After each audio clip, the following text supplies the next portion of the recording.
Let's just all go back to 2017 where I was the first person to call Ellen out before anyone else. You called her out? Yeah. What do you mean? I called her out. I was like, Ellen's not that nice. This was after you went on the show? After I went on the show, and the world blew up about it and was like so mad at me about it, and then someone else said it, and then it was like, oh my god, Ellen's so nice. Yeah. Oh, okay. The Epstein files reveal Ellen DeGeneres as, and I'm quoting this directly from the posts, Hollywood's most prolific cannibal, that she consumed human flesh. Crazy idea that I will order pizza, and so if I do, I don't want it to go to waste. Who will eat pizza if I... Jennifer, yes? Paris? Ghislaine Maxwell has allegedly been leaking information on Jeffrey Epstein and his colleagues while incarcerated, according to sources close to the matter. According to reports, Ellen DeGeneres' name was brought up throughout this procedure in a way that is far more intricate than what is already known. According to early reports, Ellen was listed as Hollywood's most frequent buyer in the Epstein files, but there are rumors that she did more than simply arrange her own pizza party or go to Jeffrey's. Sources claim that Ellen also recruited guests for the pizza party using her platform, ranging from fans and other casual attendees of her program to high-end celebs and staff. For example, Cabot Phillips was a guest on her show on the 13th of April 2016. Cabot made an appearance with his sister Millicent and brother Barrett to talk about their viral zombie apocalypse prank on Millicent. For disease control in Washington, D.C. has issued a viral outbreak warning. State and local officials have reported cases of high fever, nausea, death, and even cannibalism. Stay in place until further notice. How long ago did this happen? I got my wisdom teeth out last Thursday, and so it was my first time ever going under general anesthesia or anything. And why did you not want them to post it?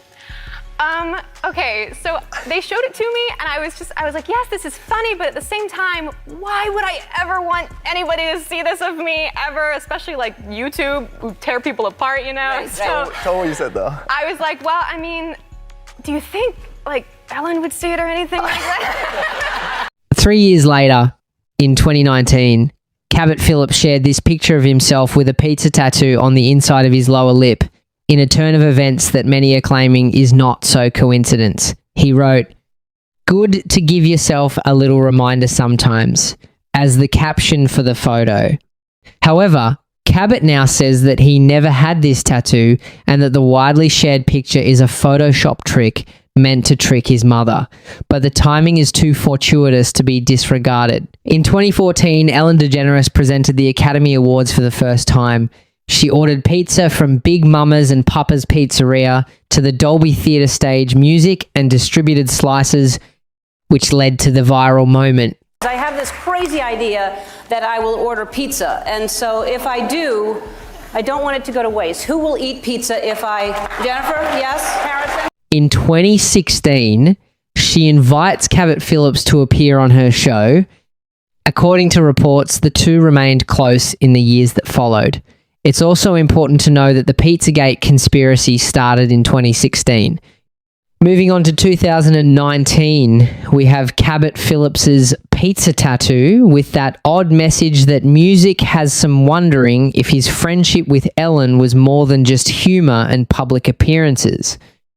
As if things couldn't get much worse, Cabot Phillips has now been accused of having familial and political links to the cultic megachurch known as Cornerstone Chapel through his father, Tim Phillips. This makes it harder to ignore the pizza conspiracy notion. But according to reports, Cabot is neither the first nor the first famous individual to have this peculiar pizza relationship with Ellen DeGeneres. When talking about pizza and Ellen DeGeneres together, Adam Sandler and Jennifer Aniston both come up. In an interview with Ellen, Adam Sandler talked about hosting a pizza party at George Clooney's house. Ellen agreed with his description of the event as a good day. Hold on though, because things get worse. He was, him and his wife and all these nice people were there, and they invited Jen and me. I know George back in the day too, so we went there and you take a boat, you get on a boat, you cruise down, went over to their house. They made us homemade pizza, and it was an amazing time. I sat next to Bono. It was a good day. That is a good... Ellen and Adam carried on discussing Jennifer Music Aniston during the same conversation, claiming that she made delicious pizza. Inviting you all to a pizza party tonight at Jennifer Aniston's house. I'll see you there. Jennifer, every time we're with Jennifer, something great happens because everybody loves Jennifer. And she'll text me and say, I know something, Wednesday night if you want. I'll be like, come on, we just did that Saturday thing. We don't have to do too. She likes to. She's busy all the time. I know she's the greatest host, but she is a good. I'm going to bed at 9. I can't come over. Your thing starts at 8:30. So yes, she can handle it. She can handle it. And her parties are incredible at her house too. Yeah, she does have good parties, and she makes good pizza as well. She makes great pizza. Wonderful pizza. Fast forward to January 2020, Jennifer Aniston filled in as a host for Ellen, and somehow pizza also got thrown into the mix. We've known each other for years. Yeah. You've been to my house. We've had pizza.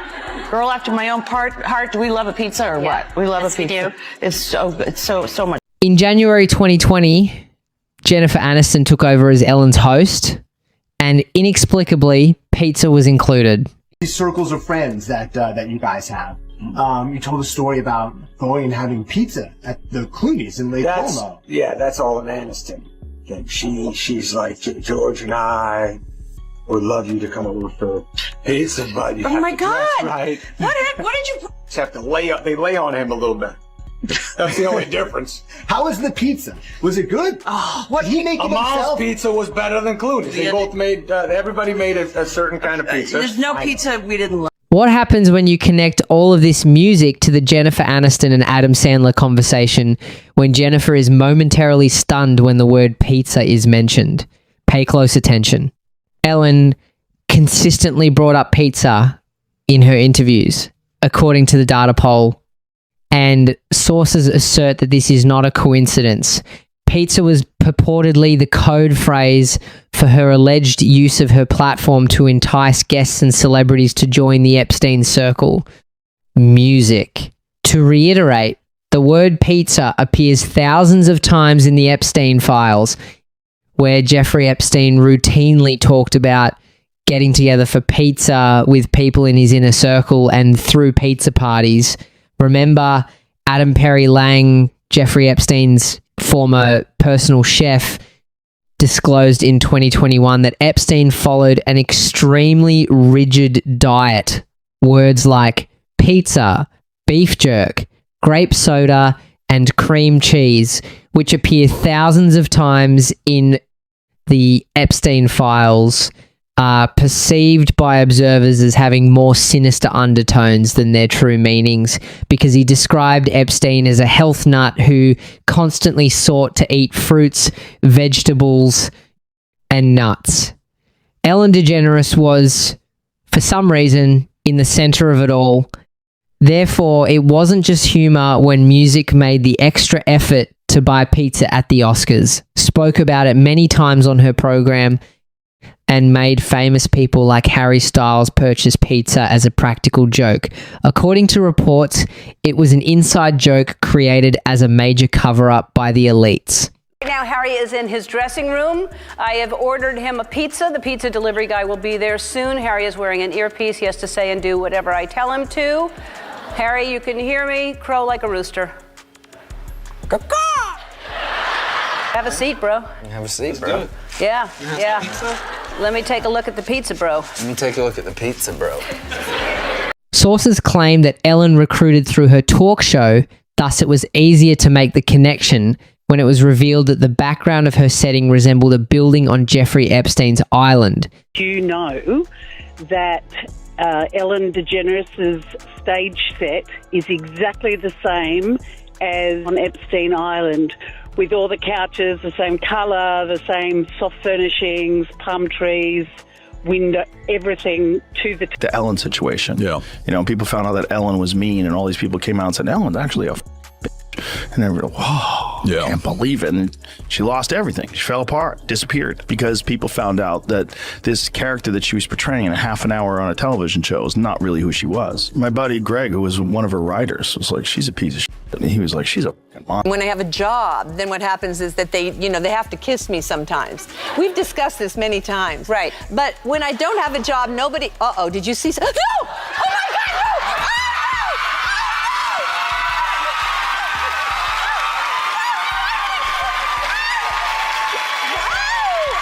no! Thus far, Media outlets have reported that Ghislaine Maxwell keeps mentioning people who have a close relationship with Jeffrey Epstein.